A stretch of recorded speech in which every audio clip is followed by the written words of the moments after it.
Hello दोस्तों, स्वागत है आपका अपने YouTube channel Rohit Goswami law classes में।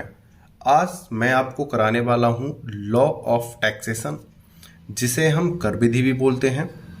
लॉ ऑफ टैक्सेशन जिसे कर विधि बोलते हैं और जिसका कोड है 206 या 2006। आज मैं इसका आपको वेरी इंपॉर्टेंट लॉन्ग क्वेश्चन कराने वाला हूं। और आप जब लॉन्ग क्वेश्चन करोगे, लॉन्ग क्वेश्चन में से ही आपके शॉर्ट और वेरी शॉर्ट क्वेश्चन बन जाते हैं। ठीक है, अब से पहले अपनी YouTube चैनल पर मैंने प्लेलिस्ट बना दी है लॉ ऑफ टैक्सेशन कोड नाम, और वहाँ पे कोड भी डाल रखा है। आप वहाँ से और वीडियो भी जाके देख सकते हो। बच्चे बहुत ज़्यादा कमेंट कर रहे थे कि सर टैक्सेशन पे वीडियो बनाओ, सर वीडियो बनाइए आप। तो समय बहुत ज़्यादा कम है क्योंकि अभी मेरा स्वास्थ्य ठीक नहीं था और उसी वजह से मैंने नोट्स तो प्रोवाइड नहीं कर पाया हूँ, लेकिन मैंने यूनिक में ही जो इम्पोर्टेंट चीज़ें हैं हाइलाइटर करके आपको देने की कोशिश की है। और जो एक्स्ट्रा और एडवांस जो चीज़ें हैं, थ्योरी है, उसको मैंने हाइड करने की कोशिश की है। तो थोड़ा आप कोऑपरेट कीजिएगा, ठीक है ना। ये मत सोचना कि ये क्या कर रखा है। तो मैंने आपकी सुविधा के लिए, थोड़ा कम समय था तो उसके लिए मैंने जो फालतू चीज़ें उन्हें हाइड कराया और इम्पोर्टेंट चीज़ें आपको देने की कोशिश की है। और इससे ज़्यादा अगर आप स्टडी करते हो तो कुछ फ़ायदा भी नहीं है। आपको एग्ज़ाम पर्पज़ से और नॉलेज बेस के लिए, दोनों ही चीज़ों के लिए मैंने जो आपको मटेरियल दे रहा हूँ इम्पोर्टेंट रहेगा। और अब ज़्यादा बात ना करते हुए वीडियो पे चलते हैं। वीडियो पे चलने से पहले आपसे बस एक छोटी सी रिक्वेस्ट है, अगर आपने हमारे YouTube चैनल को अभी तक लाइक शेयर एंड सब्सक्राइब नहीं किया तो प्लीज़ कर लो, जिससे कि सही समय पर आप सही और उचित तैयारी कर पाओगे। ज़्यादा बात ना करते हुए आते हैं अपने क्वेश्चन पे। और आपके पास अगर कोई यूनिक हो तो आप यूनिक से कर लो और देखते हैं अपने क्वेश्चन के आंसर को। पहले हम, अक्सर मैं आपको बताता हूं, पहले हम अपने क्वेश्चन को अच्छे से 2 टाइम्स रीड करेंगे। रीड करते हैं पहले अपने क्वेश्चन को। संक्षेप में एक अच्छी स्वस्थ कर व्यवस्था की मुख्य विशेषताओं का वर्णन कीजिए। संक्षेप में एक अच्छी स्वस्थ कर व्यवस्था की मुख्य विशेषताओं का वर्णन कीजिए। आगे चलते हैं।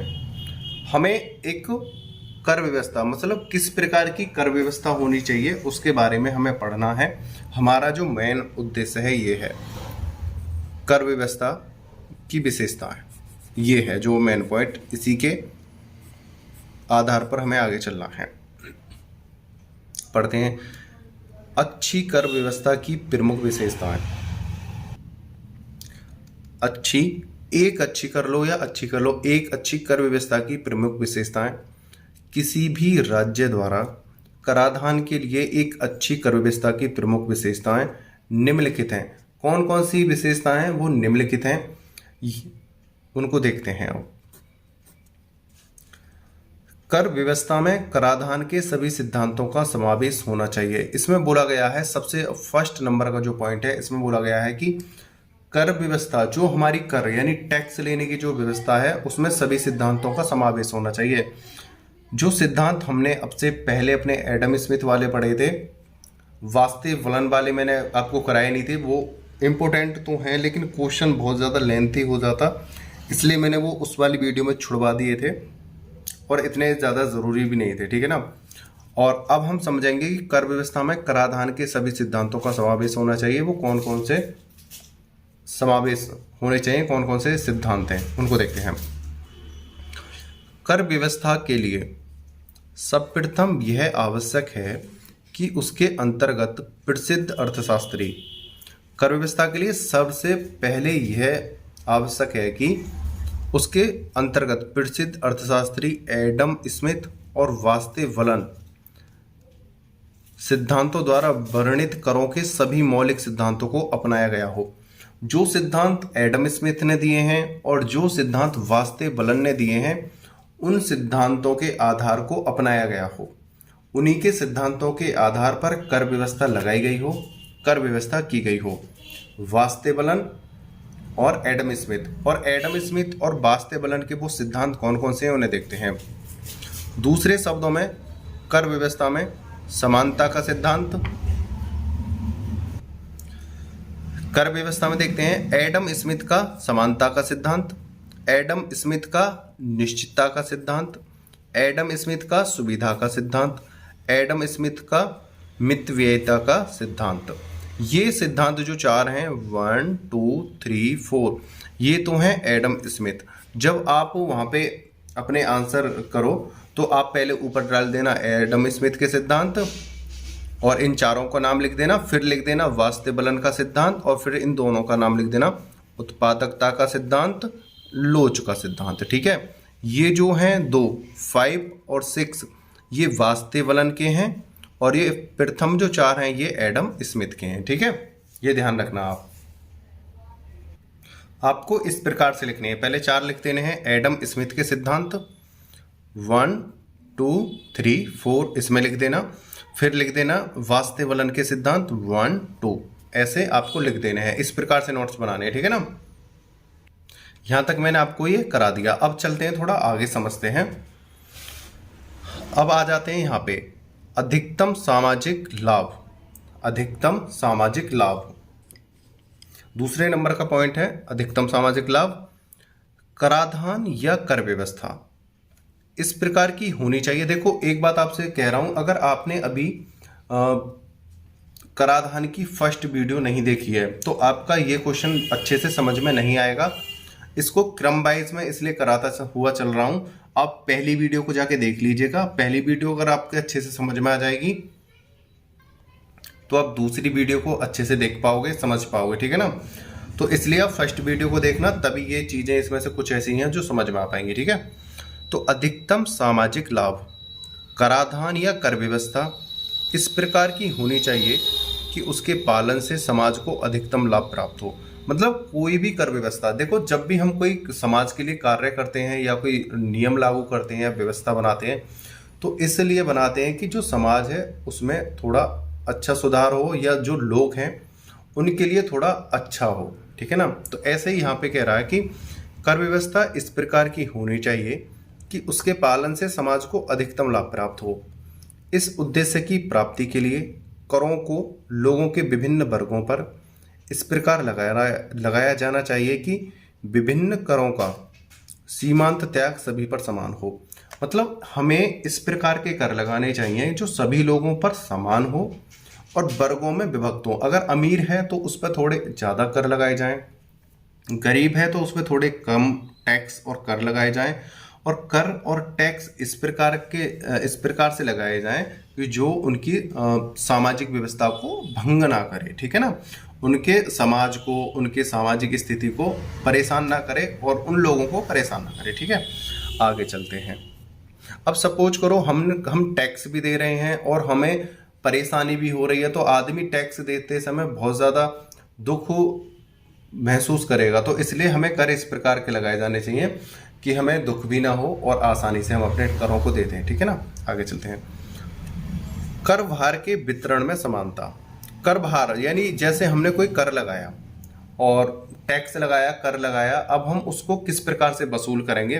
देखो उसमें एक ये व्यवस्था की जानी चाहिए, अगर कोई ज़्यादा अमीर व्यक्ति है उस पर उसके हिसाब से कर लगाया जाना चाहिए, कोई गरीब व्यक्ति है उस पर उसके हिसाब से कर या टैक्स लगाया जाना चाहिए, कोई मीडियम है तो मीडियम लगाया जाना चाहिए, मतलब स्थिति के अनुसार। ठीक है, अगर आप बीपीएल वाले व्यक्तियों पर उन अमीर और करोड़पति व्यक्तियों के बराबर टैक्स लगा दिया जाएगा, क्या वो दे पाएगा? नहीं, वो तो कर्ज से ही मर जाएगा बेचारा। ठीक है ना, तो इसलिए कह रहे हैं कर भार के वितरण में समानता। कर भार के वितरण में ये समझो कि ये हमने पेन लिया है, ये पेंसिल है, ये है 5 रुपए की, तो ये 5 रुपए की अमीर को जाएगी, 5 की ही गरीब को जाएगी। इसमें कोई कर की जो समानता है, लेकिन जो अमीर व्यक्ति हैं उनसे अलग और चीज़ें ऐसी होती हैं जो गरीब व्यक्ति नहीं खरीद पाते हैं। अमीर व्यक्ति जब लेते हैं तो उनसे अधिक थोड़ा टैक्स अलग से ले लिया जाता है। ठीक है, देखते हैं। कराधान में समानता का अर्थ है समान परिस्थितियों में लोगों के साथ उचित व्यवहार, अर्थात समान व्यवहार किया जाना चाहिए। मतलब सभी लोगों से उचित और समान व्यवहार किया जाना चाहिए, किसी में कोई भी भेदभाव नहीं किया जाना चाहिए। देखो समानता के आधार पर, नैतिकता के आधार पर, मॉरलिटी के आधार पर अमीर गरीब में कोई फर्क नहीं होना चाहिए, सभी मनुष्य हैं। लेकिन जब टैक्स की, कर की बात आती है तो उनमें देखना चाहिए कि भाई कोई गरीब है, कौन अमीर है, तो उसके हिसाब से लगाना चाहिए। कराधान में समानता का अर्थ है समान परिस्थितियों में लोगों के साथ उचित व्यवहार। किसी भी परिस्थिति में लोगों के साथ हमें उचित व्यवहार करना है और अर्थात समान व्यवहार किया जाना चाहिए। आगे देखते हैं। दूसरा पहलू यह है कि असमान परिस्थिति में भी वांछनीय सहमति व्यवहार किया जाना चाहिए। सपोज करो एक परिस्थिति ऐसी है, वो टैक्स दे रहे हैं, कर दे रहे हैं और वो चुका भी रहे हैं, उनमें समानता का व्यवहार चल रहा है, अमीर और गरीब में बराबर चल रहे हैं। लेकिन कुछ ऐसी परिस्थितियां आ जाती हैं कि जो टैक्स या कर देने में असक्षम हैं और कुछ समस्याएं हैं, तो हमें उन परिस्थितियों में भी कोऑपरेट करना चाहिए, एक दूसरे के संग समझना चाहिए और उन्हें कुछ छूट दे देनी चाहिए। ठीक है। अब यहाँ पे इसी के लिए एक एग्जाम्पल भी दिया गया है, उस एग्जाम्पल को समझते। आपसे भी एक बात मैं कहना चाहता हूँ, एक मैसेज आपको देना चाहता हूँ। जब आप एग्जाम करो, एग्जाम में क्वेश्चन का आंसर करो, आप हूबहू बुक्स की लैंग्वेज या मेरे द्वारा पढ़ाए गए नोट्स की लैंग्वेज ना लिखना, अपनी लैंग्वेज में ट्रांसलेट करना है। ठीक है, ध्यान रखना इस बात को। ठीक है, आगे चलते हैं। एक जो एग्जाम्पल है उसको देखते हैं। और आपसे एक बात बताऊं, एग्जाम्पल में जो ये यहाँ पे ये केस दे रखा है, अगर आप इसको लिखोगे तो आपके और ये मान लो 1 या 2 नंबर और इंक्रीज हो जाएंगे आपके। ठीक है ना। एग्जाम्पल वेस्टर्न इंडिया, थिएटर, यहाँ पर थिएटर कर लेना आप, है ना। यहाँ पर आप थिएटर कर लेना या थिएटियर, आप देख लेना आप कैसे, अगर आप सही प्रोनाउंसिएट कर पाते हो या सही से लिख पाते हो तो थिएटियर लिख लेना, अगर आप नहीं कर पा रहे हो तो थिएटर कर लेना। ठीक है ना। बनाम कैंटोनमेंट, वर्ड AIR, देखो इसको लिखना जरूरी नहीं है। ठीक है, बस यहाँ पे ये लिख देना 9059, बस ये भी लिखना जरूरी नहीं है। ठीक है, क्योंकि इससे बहुत ज़्यादा सनबर्न हो जाते हैं तो बच्चे कंफ्यूज होते हैं। ठीक है, इसको हाइड कर दो। तो यहाँ पे एग्जाम्पल जो है हमारा वेस्टर्न इंडिया थिएटर बनाम कैंटोनमेंट वॉर्ड 1959 में ऐसे सिनेमा घरों पर जो बहुत बड़े और धनी आबादी वाले मोहल्लों में स्थित थे और जहाँ शौकीन मिजाज के धनी लोग रहते थे, उन पर जिनमें कम सीटें थीं, उन सिनेमा घरों की अपेक्षा अधिक कर लगाया गया जो छोटे थे, जिनमें कम सीटें थीं और ऐसे मोहल्ले में स्थित थे जहां के निवासी गरीब थे और कम सिनेमा देखते थे। सर्वोच्च न्यायालय ने निर्णय दिया कि कर वैध है, क्योंकि पहले किस्म के सिनेमा घर को अधिक आय होती थी, इसलिए उन्हें अधिक कर देना चाहिए। देखो, एक सिनेमा घर था, वो एक अमीर लोगों के बीच में था और उसमें कम सीटें थी और उसका जो चार्ज था बहुत ज़्यादा था और उस पर टैक्स जो है ज़्यादा लगाया गया सरकार के द्वारा। एक सिनेमा घर गरीब मोहल्ले में था, झोंपड़ी झुग्गी या बहुत ही गरीब लोग या मीडियम फैमिली के लोग थे, वहाँ पर भी टैक्स लगाया गया। तो लेकिन वहाँ पे जो टैक्स लगाया गया था वो कम लगाया गया था। तो वहाँ पर सर्वोच्च न्यायालय ने बोला कि ये जो गरीब मोहल्ले में जो सिनेमा घर है इससे कम टैक्स लिया जाए, क्योंकि ये टैक्स वैध है, कम लेना वैध है, क्योंकि ये गरीब लोग हैं और यहाँ की जो आमदनी हो रही है सिनेमा घर को वो उसके अकॉर्डिंग कम है जो अमीर सिनेमा घर है या अमीर लोगों के बीच में जो सिनेमा घर है उससे कम आमदनी हो रही है। ठीक है, तो इस एग्जाम्पल के जरिए आप समझ गए होंगे कि अमीर इलाकों में ज़्यादा टैक्स है और गरीब इलाकों में थोड़ा कम टैक्स है, और अमीर लोगों से ज़्यादा टैक्स वसूला जाता है और गरीबों से कम वसूला जाता है। आगे चलते हैं और थोड़ा सा और समझते हैं। एक पॉइंट और है हमारा, बहुविध कराधान प्रणाली या विभिन्नता प्रणाली। बहुविध कराधान प्रणाली ऐसी कर व्यवस्था की ओर संकेत करता है जहां पर विभिन्न कर मदों पर कर लगाए जाते हैं। कर व्यवस्था में बहुसंख्यक वस्तुओं या व्यक्तियों पर कर लगाया जाना चाहिए, ना कि कोई एक या दो वस्तुओं और व्यक्तियों पर। मतलब ये कह रहे हैं बहुविध का मतलब होता है बहु माने होता है अधिक, बहु माने वो बहु नहीं है वाइफ नहीं, बहु माने होता है अधिक यानी एक से ज्यादा, विध माने होता है विधि। बहुविधि कराधान यानी कर का जो टैक्स है या सभी मतलब एक से अधिक या कुछ वस्तुओं पर लगाया जाना चाहिए जो ज्यादा मात्रा में है, और सभी लोगों पर समान लगाया जाना चाहिए, सभी वस्तुओं पर समान लगाया जाना चाहिए। इसमें ये नहीं है कि एक वस्तु पे तो टैक्स लगा दिया, एक वस्तु पर टैक्स नहीं लगाया है, एक व्यक्ति पर टैक्स लगा दिया है, एक व्यक्ति पर टैक्स नहीं लगाया है।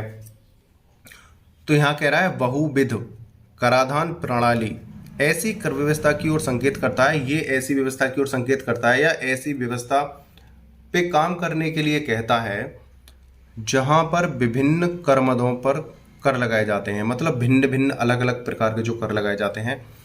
कर व्यवस्था में बहुसंख्यक वस्तुओं या व्यक्तियों पर कर लगाया जाना चाहिए। ये नहीं है कि किसी एक कंपनी के टेलीविजन पर तो टैक्स लगा दिया और एक कंपनी के टेलीविजन पर टैक्स नहीं लगाया, एक व्यक्ति पे टैक्स लगा दिया, एक व्यक्ति पे टैक्स नहीं लगाया, यानी सभी पर समान लगाया जाना चाहिए, ठीक है ना। बहुविध पे कोई एक या दो वस्तुओं और व्यक्तियों पर, मतलब ये नहीं है कि किसी एक व्यक्ति पे लगा दिया या किसी दो व्यक्तियों पे या किसी दो वस्तुओं पे, मतलब जो टैक्स लगाना है समान वस्तुओं पे समान होना चाहिए और समान व्यक्तियों पर समान होना चाहिए, ठीक है। गरीब हैं तो गरीब के अनुसार उन पर टैक्स लगे, अमीर हैं तो अमीर के अनुसार टैक्स लगे। ये नहीं है एक अमीर से ज़्यादा टैक्स, एक अमीर से कम टैक्स, एक के फ्रीज पे ज़्यादा टैक्स, एक के फ्रीज पे कम टैक्स, ऐसे नहीं, मतलब समान होना चाहिए और सभी पे लगाया जाना चाहिए, ठीक है ना।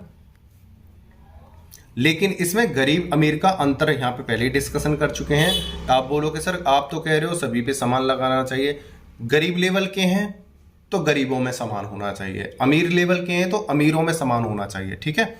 इससे आपके कंफ्यूजन दूर हो जाएंगे। आगे चलते हैं। एक है करदाता के अधिकार। एक स्वस्थ कर व्यवस्था में राज्य को करदाता के हितों की सुरक्षा करनी पड़ती है। प्रजातांत्रिक व्यवस्था में राज्य को करदाताओं के हित को भी लगातार दिमाग में रखना होगा। देखो, प्रजातंत्र राज्य वो होता है जहाँ पे प्रजा द्वारा किसी राजा को चुना जाता है, किसी राजनीतिक पद के व्यक्ति को चुना जाता है, प्रजातंत्र कहलाता है, ठीक है।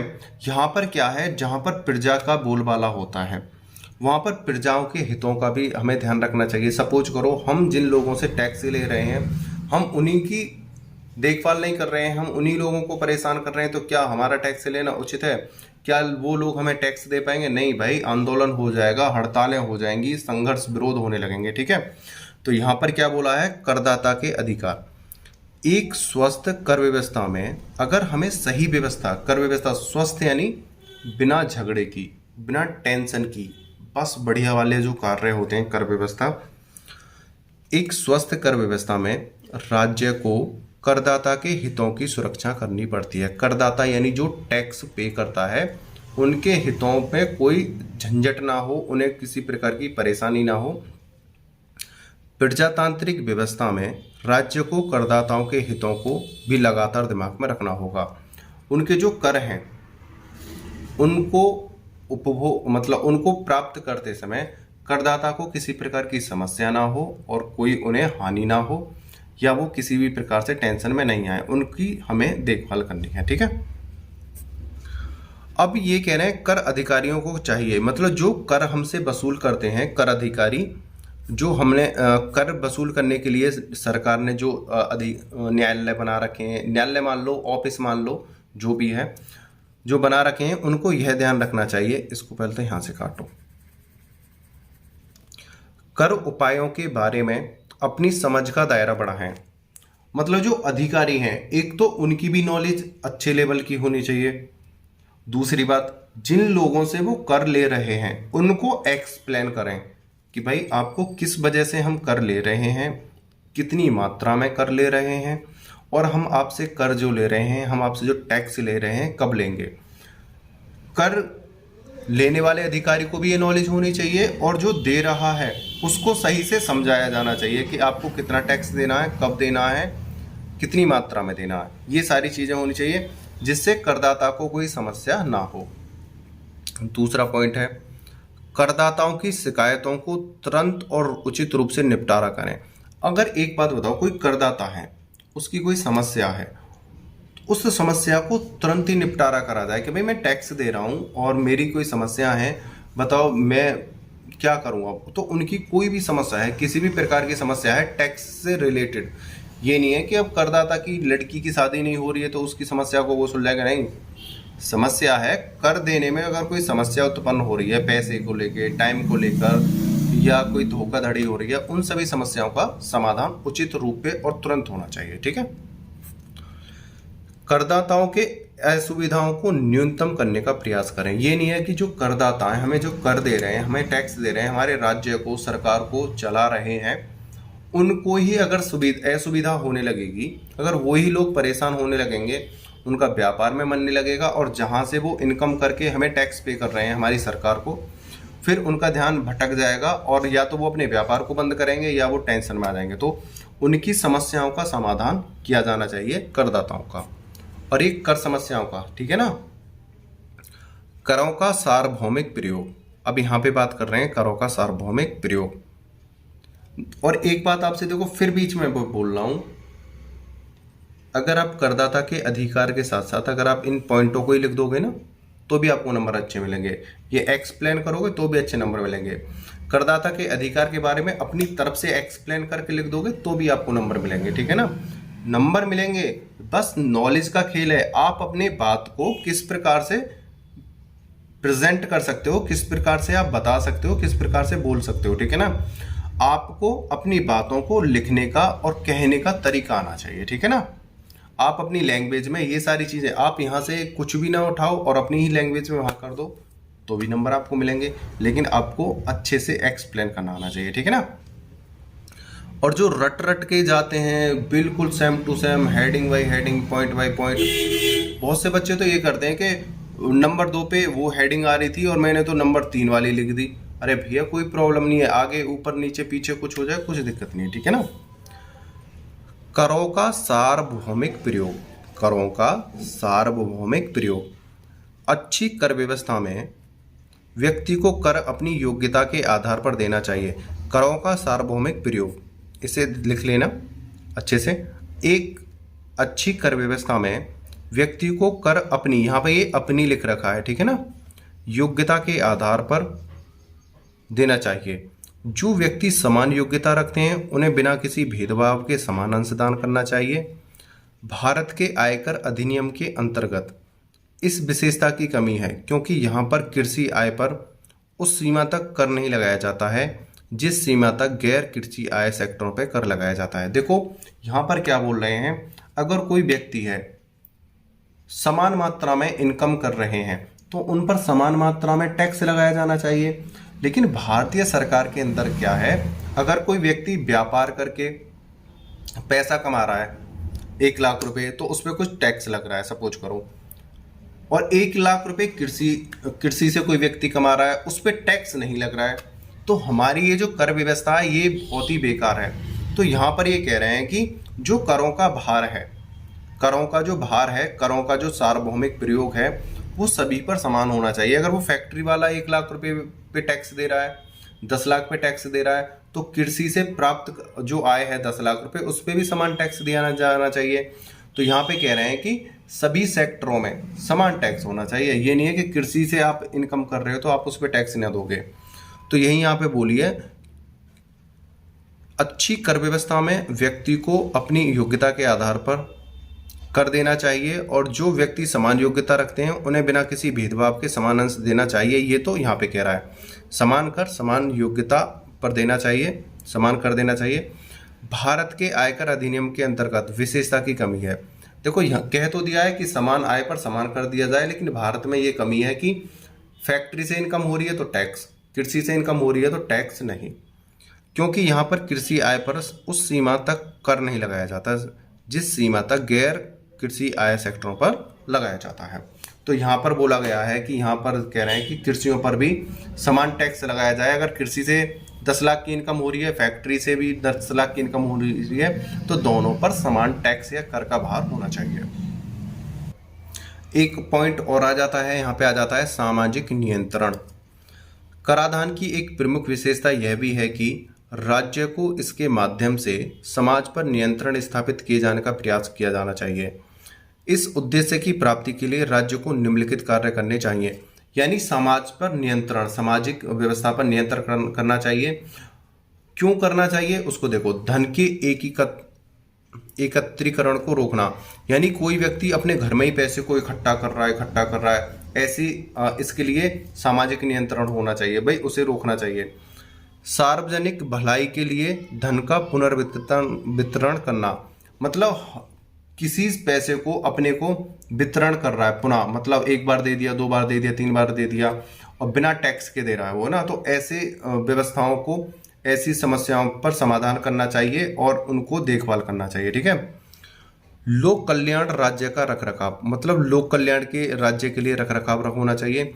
युक्तियुक्त वर्गीकरण के अधीन व्यक्तियों को समानता कायम रखना, मतलब सभी व्यक्तियों पे समानता बनाए रखना, ये भी सामाजिक नियंत्रण का एक कार्य है। ठीक है, आगे चलते हैं। एक पॉइंट और है, इसे देखते हैं। ये इम्पोर्टेंट है, इनमें से आपका एक आध पॉइंट छूट जाए कोई दिक्कत नहीं है, लेकिन ये बहुत थोड़ा इम्पोर्टेंट है। समाज में धन का उचित एवं समान वितरण, समाज में धन का उचित एवं समान वितरण। इस संदर्भ में भारतीय संविधान का अनुच्छेद 39 का कहना है कि राज्य को विशेष रूप से अपनी नीति इस प्रकार संचालन करने का निर्देश देता है जिससे आर्थिक व्यवस्था इस प्रकार चले जिसे धन और उत्पादन का सर्वसाधारण को हित के लिए केंद्रण न हो। मतलब इसमें ये बोला गया है कि जो अगर हम कोई नियम लेके आ रहे हैं, हम कोई आर्थिक व्यवस्था लेके आ रहे हैं, किसी को तो ज़्यादा लाभ हो गया, किसी को थोड़ा लाभ हो रहा है, किसी को कोई लाभ मिल ही नहीं रहा है, या कोई कम टैक्स दे रहा है, कोई ज़्यादा टैक्स दे रहा है, मतलब उनमें समानता, समान धन का समान उचित समय पर समान वितरण होना चाहिए। हम जैसे कोई भी सामाजिक, आर्थिक या राजनीतिक कोई कार्य कर रहे हैं, उसके आधार पर हम या तो पैसा ले रहे हैं या किसी को हम वितरण कर रहे हैं, सरकार की ओर से सुविधा दे रहे हैं, या हम टैक्स ले रहे हैं। टैक्स ले रहे हैं तो तब भी समान होना चाहिए, और हम किसी कोई व्यवस्था या आर्थिक स्थिति के आधार पर हम किसी की हेल्प कर रहे हैं तो वो भी समान ही होना चाहिए। ठीक है।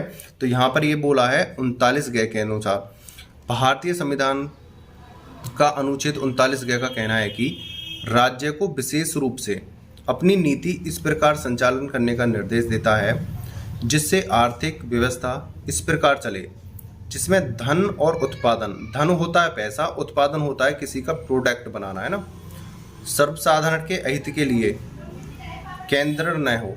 इस प्रकार अनुच्छेद 38 राज्य को निर्देश देता है कि राज्य लोक कल्याण की व्यवस्था करने हेतु या करके ऐसी सामाजिक व्यवस्था की स्थापना का प्रयास करेगा जिसमें सामाजिक, आर्थिक और राजनीतिक न्याय प्रत्येक व्यक्ति के लिए सुनिश्चित हो। मतलब जब हम किसी पे धन या तो धन का या तो हम किसी से कर ले रहे हैं, या हम कोई आर्थिक व्यवस्था बना रहे हैं, मतलब सरकार के द्वारा कोई कानून आया है, कोई आर्थिक व्यवस्था बनानी है या किसी को कुछ चीज़ें देनी है, अगर हम कर ले रहे हैं तो भी समान लेना चाहिए, और हम किसी को कोई व्यवस्था, सुविधा दे रहे हैं तो वो भी समान होनी चाहिए, इसमें कोई भेदभाव नहीं होना चाहिए। और ये 39 और अनुच्छेद 38 कहते हैं। इस प्रकार अनुच्छेद 38 और 39 में विधि शास्त्र के वितरण न्याय का सिद्धांत निहित है। इसमें वितरण न्याय मतलब हमें किस प्रकार की सुविधा देनी चाहिए, किस प्रकार का कार्य करना चाहिए, ये अनुच्छेद 38 और 39 में वितरण न्याय का सिद्धांत प्रतिपादित किया गया है। ठीक है। अब सबके बाद एक चीज और आ जाती है, निष्कर्ष। इस क्वेश्चन से हमारा क्या निष्कर्ष निकलता है उसे हम थोड़ा सा देख लेते हैं। चूंकि सरकार को अपने नागरिकों के प्रति कर्तव्य पालन के लिए राजस्व की आवश्यकता होती है। देखो, किसी भी देश को, अपने देश को चलाने के लिए, उनकी व्यवस्थाओं को बनाए रखने के लिए प्रत्येक देश को एक राजस्व की व्यवस्था होती है। यानी राजस्व होता है अपने मतलब सरकार को एक धन इकट्ठा करने की ज़रूरत होती है, अपना मतलब सरकार को धन अपने पास रखने की ज़रूरत होती है जिससे वो समाज की समस्याओं को सॉल्व कर सके, अपने देश की व्यवस्था को बना सके। इसलिए वे अपने आय के स्थायी और निरंतर साधन बनाए रखने के उद्देश्य से आम जनता पर प्रत्यक्ष और अप्रत्यक्ष आदि सभी प्रकार के कर लगाती है। मतलब अपने देश की व्यवस्था को बनाए रखने के लिए, नागरिकों के कर्तव्यों को पूरा करने के लिए वो आय कर लगाती है या कर लगाती है। वो कर जो प्रत्यक्ष भी हो सकते हैं और अप्रत्यक्ष भी हो सकते हैं, वो दोनों प्रकार के कर लगाती है और वसूल करती है। भारत में करारोपण का मुख्य उद्देश्य देश में समाजवादी समाज की स्थापना करना है।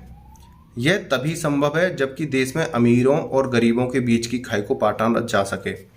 आयकर के माध्यम से सरकार अपने इस उद्देश्य की पूर्ति में धीरे धीरे सफलता प्राप्त कर रही है। इसी उद्देश्य की दृष्टि में रहते हुए सरकार ने आयकर खंड प्रणाली को लागू किया है। मतलब ये कह रहे हैं, देखो सबसे मोटे शब्दों में समझ लो, हमें टैक्स क्यों लगाते हैं, हम टैक्स क्यों लगाते हैं, हम कर क्यों लगाते हैं। हम टैक्स कर इसलिए लगाते हैं कि सरकार की आमदनी हो और सरकार समाज में, हमारे देश में नागरिकों के कर्तव्यों को पूरा कर सके, जो उनकी ज़रूरत है उनको पूरा कर सके। और वो उनके लिए क्या करती है, अपने देश को चलाने के लिए टैक्स लगाती है। वो टैक्स प्रत्यक्ष भी हो सकता है, अप्रत्यक्ष भी हो सकता है, और वो भारत के प्रत्येक नागरिक पर लगाया जाता है। और उस टैक्स को लेने के लिए एक आयकर प्रणाली यानी आयकर खंड प्रणाली की स्थापना की जाती है, यानी ऑफिसों को बनाया जाता है, अधिकारियों को नियुक्त करा जाता है कि आपको हम नियुक्त कर रहे हैं, आप टैक्स वसूल करो और उस टैक्स का खर्चा उसी टैक्स मतलब आपका जो खर्चा है उसी टैक्स से निकालो। आपकी जो इनकम है, आपका जो खर्चा है, आपके ऑफिस के जो खर्चे हैं उसी टैक्स से निकालो, और प्लस जो उसमें से बचे इतना बचाओ, इतना टैक्स लगाओ, जिससे कि देश की अर्थव्यवस्था और देश के जो कार्य हैं, राज्य व्यवस्था है, वो सही रूप से चल सके। इसका निष्कर्ष ये निकलता है। और दूसरा एक बात और कहती है, जब आप टैक्स वसूल करो तो किसी भी टैक्स देने वाले व्यक्ति की कोई भी स्वतंत्रता का हनन ना हो जाए, कोई भी व्यक्ति परेशान ना हो जाए, किसी को भी किसी प्रकार की समस्या ना हो। आपको उचित तरीके से और न्याय संगत वहां पे टैक्स लगाना है, किसी को परेशानी ना होनी चाहिए। ये था कर व्यवस्था की मुख्य विशेषताएं। उम्मीद करता हूं यह क्वेश्चन आपको अच्छे से समझ में आया होगा। और देखो एक बात मैं आपको बता रहा हूं, गलतियां सबसे होती हैं, मैं भी एक व्यक्ति ही हूं। जब मैं आपको एक्सप्लेन कर रहा होता हूं, कुछ बातें ऊपर नीचे अप डाउन हो जाती हैं, या एक आध वर्ड बाई मिस्टेक गलत हो जाए या कुछ, मतलब वैसे तो मैं कोशिश करता हूं बहुत ही अच्छे से एक्सप्लेन करता हूं, कोई एडवांस बातें ना निकलें, गलत ना बोलूं या कोई गलत एक्सप्लेन ना हो। अगर हो जाए तो आप शिक्षित और एक अच्छे पद के व्यक्ति हो, आप लॉयर बनने जा रहे हो, कोई और ऊंचे पदों पे भी जाने वाले हो, तो आप थोड़ा कोऑपरेट करना, समझना है, ठीक है ना। और उम्मीद करता हूँ यह क्वेश्चन आपको बहुत ही अच्छे से समझ में आया होगा। और आपसे एक छोटी सी रिक्वेस्ट है, अगर आपने अभी तक हमारे यूट्यूब चैनल को लाइक शेयर एंड सब्सक्राइब नहीं किया है तो प्लीज़ कर लेना, और बेल आइकन घंटी को दबा लेना। ज़्यादा से ज़्यादा मात्रा में अपने कॉलेज ग्रुप में शेयर करो, अपने दोस्तों को बताओ। आपने मुझे अच्छे से सुना, वीडियो को अच्छे से देखा, उसके लिए धन्यवाद। टेक केयर, बाय बाय, जय हिंद, जय भारत।